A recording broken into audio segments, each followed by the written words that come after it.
Le Bloc, à travers cet épisode bizarre, a la même position qu'il a toujours eue.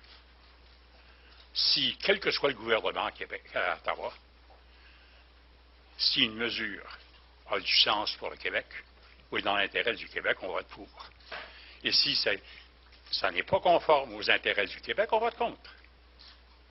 Ça a toujours été leur attitude, ça l'est aujourd'hui. Ce n'est pas une attitude spectaculaire, on se comprend. Mais c'est celle qui correspond à nos intérêts profonds. C'est pour ça qu'on les envoie à Ottawa.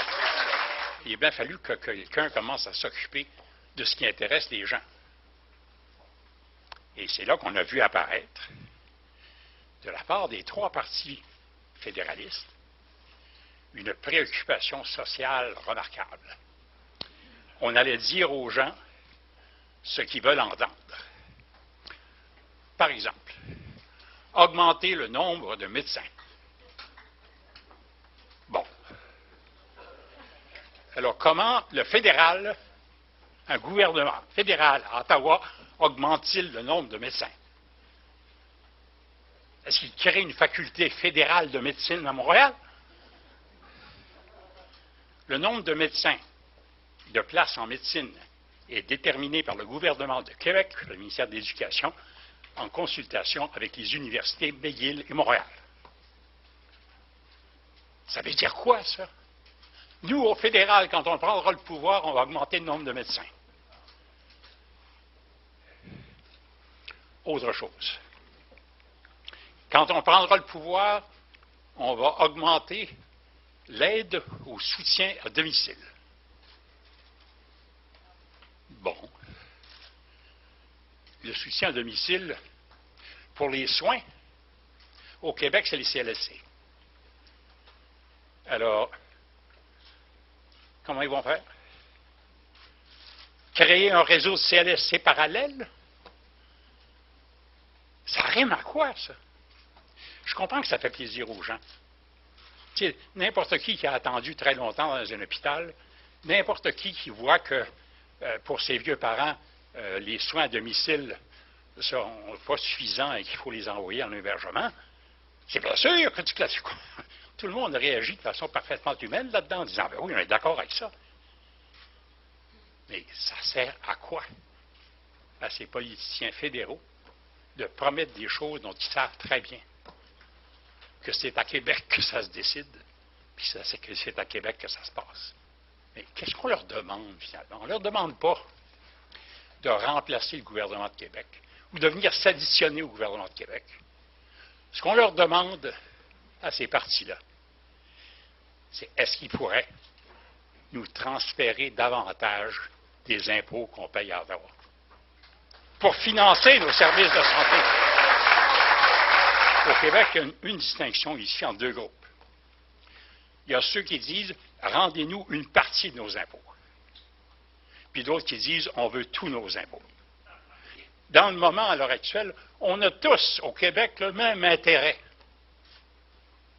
à faire en sorte, comme disait Duplessis, « rendez-nous notre butin ». On peut faire là-dessus un bon bout ensemble, au Québec.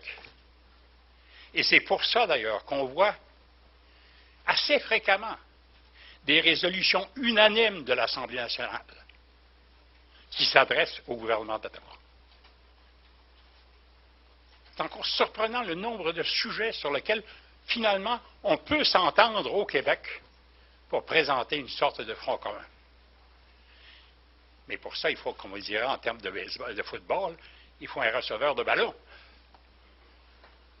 Il faut que quelqu'un puisse, à partir de ces choses-là, défendre la position québécoise à Ottawa.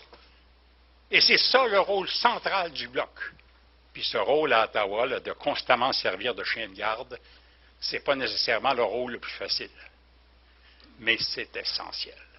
Le Bloc, on en a besoin maintenant, j'allais dire actuellement, là,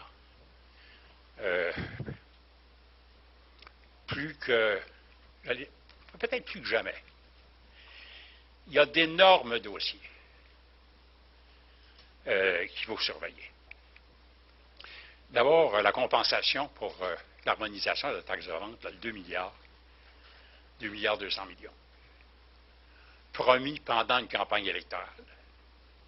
Ça n'aurait jamais été promis si le Bloc n'avait pas, depuis quelque temps, soulevé de façon extraordinairement spectaculaire la question. Ça a commencé à être pris au sérieux quand M. Duceppe a dit clairement, si dans le prochain budget, il n'y a pas 2 milliards 200 millions pour le Québec pour la compensation, pour l'harmonisation des taxes de vente, je voterai contre le gouvernement. Mettons la responsabilité de tout ça où ça doit aller, sur les épaules de M. Duceppe, qui a été clair. Il n'y a rien comme la clarté et la lumière pour faire en sorte de faire reculer des coups tordus. Et si on n'arrive pas à avoir un très fort contingent du Bloc, représentant essentiellement les intérêts du Québec, bien, j'essaie d'être très concret pour faire comprendre le rôle indispensable du Bloc à l'heure actuelle. Autrement, on risque de se faire avoir à tout. À travers tout ça, le Parti québécois vient de remettre à l'ordre du jour la souveraineté du Québec. Et on sort de ce congrès souverainiste comme on ne l'a pas été depuis longtemps. Uni aussi. Le vote de confiance est quelque chose de remarquable. C'est une sorte d'appel, moi, que je lance ici, là, aux gens du Parti québécois. Mobilisez-vous dans cette dernière semaine pour appuyer de toutes vos forces le Bloc québécois dans cette élection. Il faut que chacun utilise les moyens à sa disposition, et Dieu sait si aujourd'hui il y a des moyens de rejoindre les autres. Je ne parle pas seulement il y a les médias sociaux, mais il y a le contact personnel. Il faut donner au Bloc un solide appui. Nous partageons la même fierté, le Parti québécois et le Bloc. Nous partageons les mêmes objectifs. On trouve ça souvent pénible que ça prenne tant de temps. Mais il vaut mieux que ça prenne beaucoup de temps et que ça se fasse dans cette espèce d'esprit démocratique profond que nous avons toujours manifesté. Ça prendra le temps que ça prendra, mais ça se fera.